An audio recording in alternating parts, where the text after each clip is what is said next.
Some say 7 is a sign of perfection. Others say 7 is lucky indeed. But 7 was shot down holding a picket sign because 7 wanted more than just to breathe. What's up, y'all? What's good in the hood?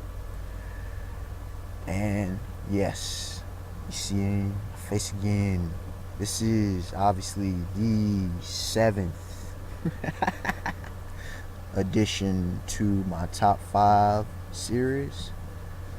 And this time around, it's a beautiful subject of the top 5 reasons why America has a shady reputation internationally.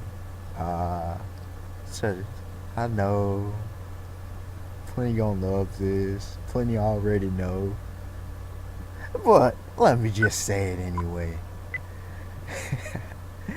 Number 5, oppressive, imperialistic, whatever you want to call it, elitist. You know, for a nation that's supposed to be that has been coined the land of the free, we sure as hell have had a terrible reputation as being a land of free. Now I know there's plenty of opportunities in this nation, and I'm not gonna knock that. And there's been plenty who've come from overseas and whatnot. But I'm not gonna get into the domestic nature in this video, but that has part to do with it. You know, the rest of the world has seen what goes on in the United States borders, and they're like, y'all call what we do bad?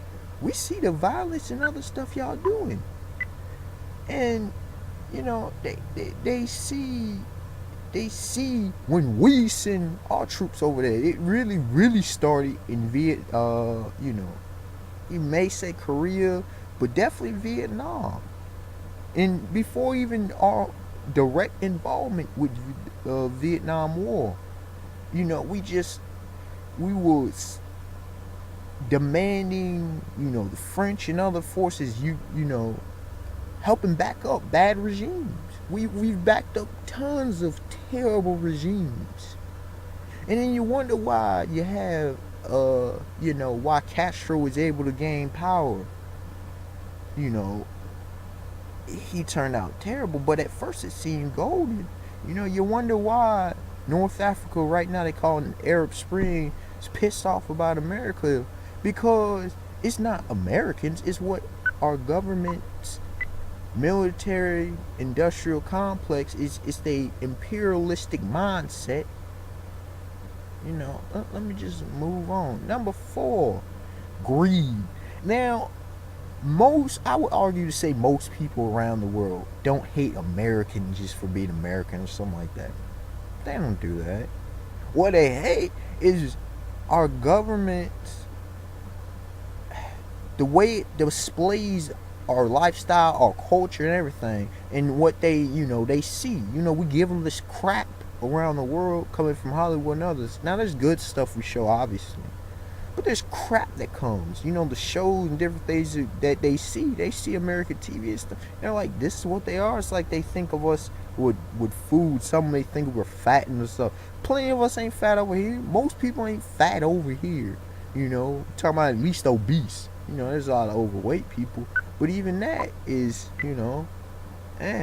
But I mean, can you blame them for seeing the greed that goes on? Hell, they don't know that we suffer over here from the greed that men and women do, individuals, and it affects the whole population. Like, just with the way Congress is acting all foolish. That I'm not even gonna need to say the rest. What the leadership does affects the rest of not just the nation but the world now, because America is number 1 nation. You can't get around it. It's the most powerful nation in the world. For one, it's just economic stronghold. So when you decide to do terrible decisions, it's gonna affect everybody. Number 3.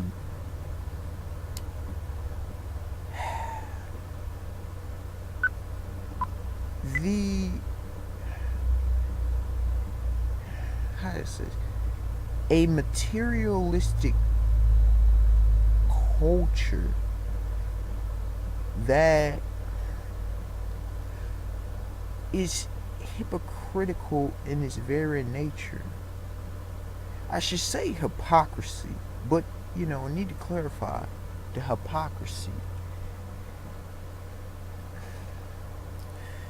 It's political, economic, and everything else. And it goes along with point four, but just the hypocrisy within this nation.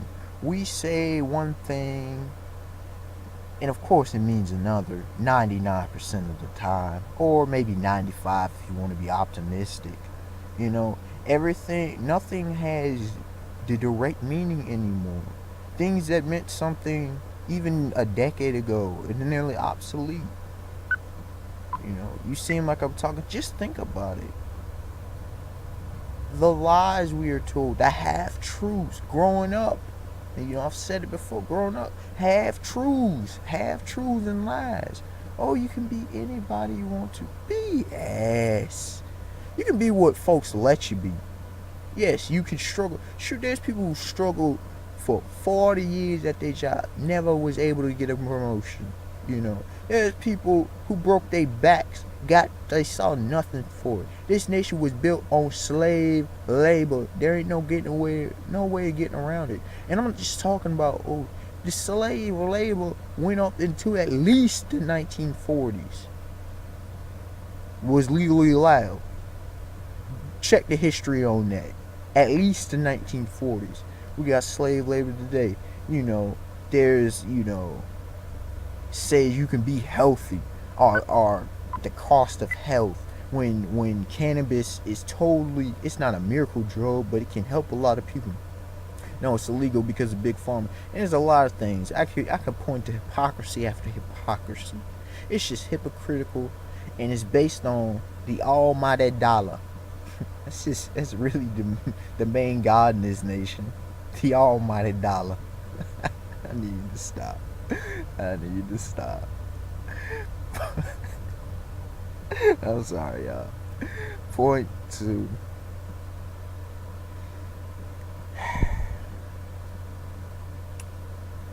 Multiculturalism.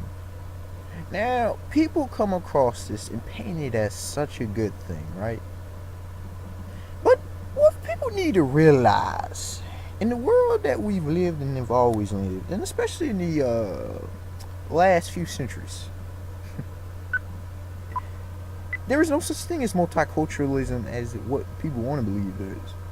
There's always one dominant culture. There always has to be one, and in the way it's set up, there has to be one dominant culture. There ain't no way of getting around it. Now, when a nation is the most powerful, it wants to push its culture, or it influences, so people feel they need to take in that culture. Just look around, even the good old United States. Even though we celebrate so-called different cultures, there's just one culture. Really, if you think about it, there's just one culture. Now, there's many cultures, but there's just one culture, and it's very damn materialistic. It's very individualistic. It's very, it's for me. It's me, been calling me, selfish. And I'm not saying this for everybody. This is just the culture we live in. It's a fast, boom, boom, boom. You have to be of value, and if you're not of value, you're done. You're done with. And you may say I'm tripping, but really, if you think about the underlying tones of what is really going on, you'll see. And then you wonder why a lot of these crimes and stuff seen. You wonder why, we can bomb up a bunch of folks, Even though I know you're trying to get the terrorists and everybody else. We rarely talk about the innocents we harm and this and that. I'm not talking about just recently. I'm talking about since, like I say, Korea, definitely Vietnam. Just just a number. I guess my top point for why America has a shady reputation international. what point could be the top? You know, this time I'm gonna let y'all decide. What do y'all believe is the number one reason America has a shady reputation internationally? You know, I can list, but I mean, I've given some good reasons that I've seen, you know, but hey, I could be missing something totally. And this is an opportunity. I want y'all to say something. Leave comments, video responses as to what do you honestly believe, YouTube viewers, and use some reasonable, logical sense, which I have faith that's why I'm doing this, of what you believe America's number one problem internationally is, especially if you're from overseas, and especially if you've traveled abroad. All right, peace, y'all. Hope y'all have a beautiful day, beautiful night, all that.